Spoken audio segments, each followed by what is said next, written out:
పరిస్థితి, ప్రభుత్వం అసలు రివ్యూ లేకుండా మొద్దు నిద్రపోతున్నటువంటి పరిస్థితి. ముఖ్యంగా ఇవాళ ఈ ప్రభుత్వం ఏ విషయంలో మీరు రైతుల విషయంలో గమనిస్తే వానకాలం ముఖ్యమంత్రి ఏమో ఈజ్ బిజీ విత్ అందాల పోటీల రివ్యూలు. ఎక్కడ పెట్టారు ఆ రివ్యూ కూడా? పోలీస్ కమాండ్ అండ్ కంట్రోల్ రూమ్లో. ఆ పోలీసు వాళ్ళని కూడా పనిచేసుకొనియకుండా సెక్రటరేట్ ఓడిన గారు అయితే జూబ్లీ హిల్స్ ప్యాలెస్, లేకపోతే పోలీస్ కమాండ్ కంట్రోల్ రూమ్.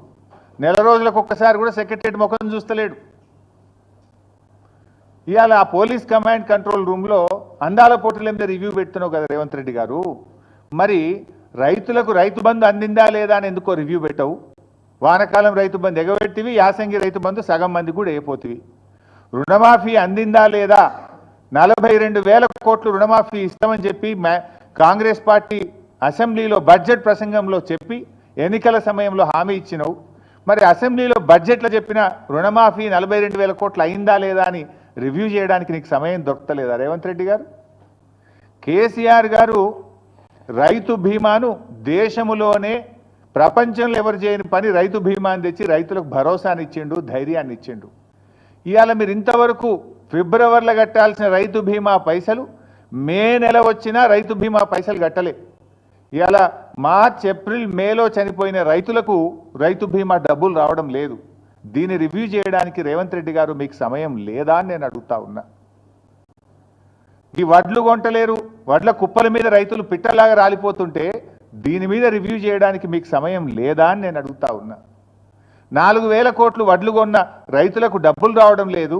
గొప్పగా చెప్పిన 512 కోట్ల బోనస్ రావడం లేదు. ఇవి ఎందుకు పడతలేవు రైతులకు?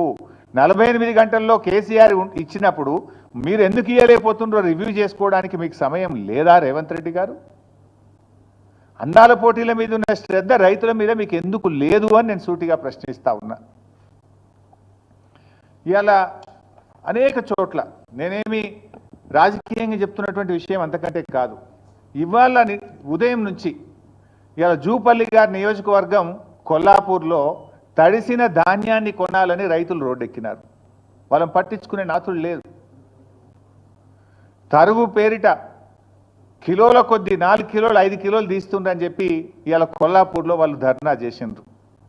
నాగర్ కర్నూలు జిల్లా పెంటపల్లి మండలం జటప్రోలులో ఇవాళ తడిసిన ధాన్యాన్ని కొనండి, మొలకలెత్తుతున్నాయి అని చెప్పి రోడ్డెక్కి రైతులు ధర్నా చేసిండ్రు.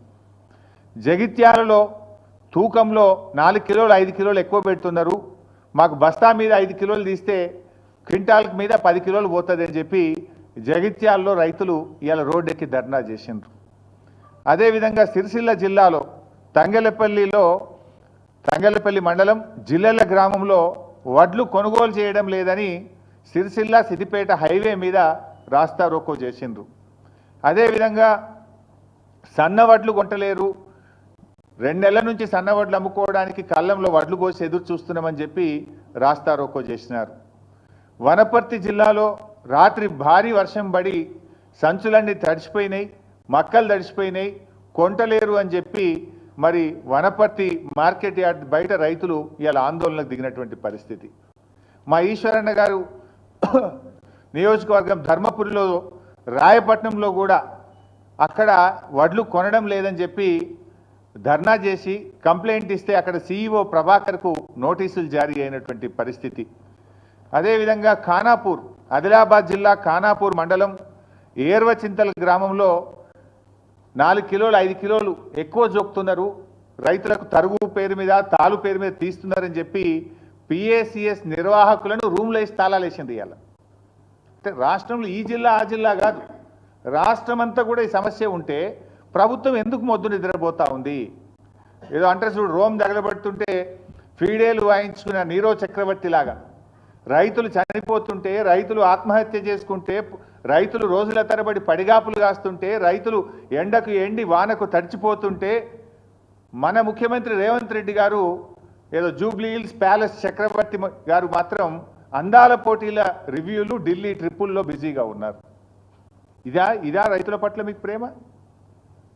మీకు ఓట్లేసి మిమ్మల్ని అధికారంలోకి తెచ్చి మిమ్మల్ని నమ్మి నువ్వు ఒకటే నాడు 2 లక్షల పైన రుణమాఫీ చేస్తా అని, 15,000 రైతు బంధు ఇస్తా అని, అన్ని పంటలకు బోనస్ ఇస్తా అని, పంటల బీమా తెస్తా అని ఒక్కటన్నా వరంగల్ డిక్లరేషన్లోని ఒక్కటన్నా నువ్వు అమలు చేసినవా రేవంత్ రెడ్డి అని నేను అడుగుతా ఉన్నా. రాహుల్ గాంధీ ఆయనే వచ్చి ఆ డిక్లరేషన్ను వరంగల్లో విడుదల చేసిండు. ఆయన అడగడు, ఈయన అమలు చేయడు. రాహుల్ గాంధీ కూడా బాధ్యత ఉంటుంది కదా, అడగాల్సిన బాధ్యత నీ చేతిలో. రాహుల్ గాంధీ క్రెడిబిలిటీ ఏముంటుంది రేపు? రాహుల్ గాంధీ రేపు వచ్చి ఉపన్యాసం చెప్తాడు, వింటాడా? ఏమని నమ్మాలి? ఏమని చెప్తావు? వరంగల్లో ఇచ్చిన హామీ ఒక్కటి అమలు చేయలే అని రాహుల్ గాంధీ ముందు క్షమాపణ చెప్పాలి. ఏడాది అర్థమైంది, ఇంకెంతకాలం మోసం చేస్తారు? ఇచ్చిన హామీలు అమలు చేయమంటే రేవంత్ రెడ్డి గారు నన్ను ఢిల్లీకి పోతే చెప్పులు ఎత్తుకుపోయడం లెక్క చూస్తురు, నాకు అప్పు పుడతలేదు అని రేవంత్ రెడ్డి గారు మాట్లాడతారు. ఇవాళ పరిస్థితి ఏంటంటే ఆఖరికి పాకిస్తాన్ను నమ్మి అప్పిస్తున్నారు తప్ప రేవంత్ రెడ్డిని నమ్మి ఎవడు అప్పిస్తలేడు. నిన్న కూడా ఏదో పేపర్లు చూస్తే పాకిస్తాన్కి అప్పించినట్టు కనబడ్డది. అంటే నీ పరిస్థితి అట్లా తయారైపోయింది. ఏంది అసలు నువ్వు? నీకు పాలన చేతగాక, నీ ప్రజెంటేషన్ సరిగా లేక, నువ్వు ప్రతిపక్షం మీద బురద జల్లబోయి నువ్వు తీసుకున్న గోతులు నువ్వే పడ్డావు. ఇప్పుడు ప్రభుత్వాన్ని నడపడం అంటే ప్రతిపక్షాల మీద దుమ్మెత్తిపోసినంత సులువు కాదు రేవంత్ రెడ్డి గారు. ఇప్పటికైనా పాలన మీద దృష్టి పెట్టు, రైతుల కష్టాలు తీర్చాలని చెప్పి నేను రేవంత్ రెడ్డి గారిని కోరుతా ఉన్నా. తక్షణమే ముఖ్యమంత్రి గారు రివ్యూ చేసి ధాన్యం కొనుగోళ్లను వేగవంతం చేయండి. నిన్న వర్షం పడ్డది, ఇవాళ రేపు కూడా వర్షాలు ఉన్నాయని వాతావరణ శాఖ చెప్తా ఉన్నారు. తడిసిన ధాన్యాన్ని కూడా రైతులకు ఇబ్బంది కలగకుండా అధికారులందరినీ కూడా తహసీల్దార్లను, ఆర్డీఓను, డిఎం సివిల్ సప్లైను, జాయింట్ కలెక్టర్లను, కలెక్టర్లను క్షేత్రస్థాయిలో పంపించి మంత్రులు కూడా క్షేత్రస్థాయిలో వెళ్ళి తడిసిన ధాన్యాన్ని వెంటనే కొనుగోలు చేసి రైతులకు నష్టం జరగకుండా చూడండి. అసెంబ్లీలో ఉపన్యాసాలు ఇచ్చుడు కాదు, తరుగు తాలు పేరు మీద 5 కిలోల నుంచి 10 కిలోల వరకు రైతుల దగ్గర క్వింటాల్కు కట్ చేస్తూ ఉన్నారు కనుక దాన్ని రివ్యూ చేసి తాలు తరుగు లేకుండా కొనుగోలు జరిగే విధంగా రేవంత్ రెడ్డి గారు చర్యలు తీసుకోవాలని చెప్పి మేము డిమాండ్ చేస్తూ ఉన్నాం. ఒకవేళ ప్రభుత్వం స్పందించకపోతే బీఆర్ఎస్ పార్టీ పక్షాన పెద్ద ఎత్తున కార్యాచరణ సిద్ధం చేసుకొని బీఆర్ఎస్ పార్టీ రైతుల పక్షాన పోరాటం చేస్తుందని చెప్పి కూడా ఈ ప్రభుత్వాన్ని హెచ్చరిస్తూ ఉన్నాం. Thank you.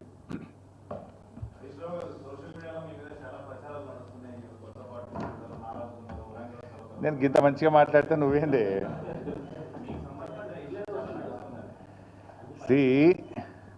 సోషల్ మీడియాలో వచ్చిన వార్తల మీద ట్విట్టర్లో నేను అదే రోజు ఖండించిన. 1, 2 చివరికి మా నాయకులు దాసోజు శ్రవణ్ గారు, ఎర్రోల్ల శ్రీనివాస్ గారికి చెప్పి పోలీస్ స్టేషన్లో కంప్లైంట్ కూడా ఇచ్చి ఆ కంప్లైంట్ను కూడా నా ట్విట్టర్లో పోస్ట్ చేసి ఇటువంటి ఫేక్ ప్రచారం నమ్మొద్దని, తక్షణమే డీజీపీ గారు వీళ్ళ మీద చర్యలు తీసుకోవాలని చెప్పి కూడా నేను రాష్ట్ర డీజీపీ గారిని కోరిన విషయం కూడా మీ అందరికి తెలిసిందే కదా.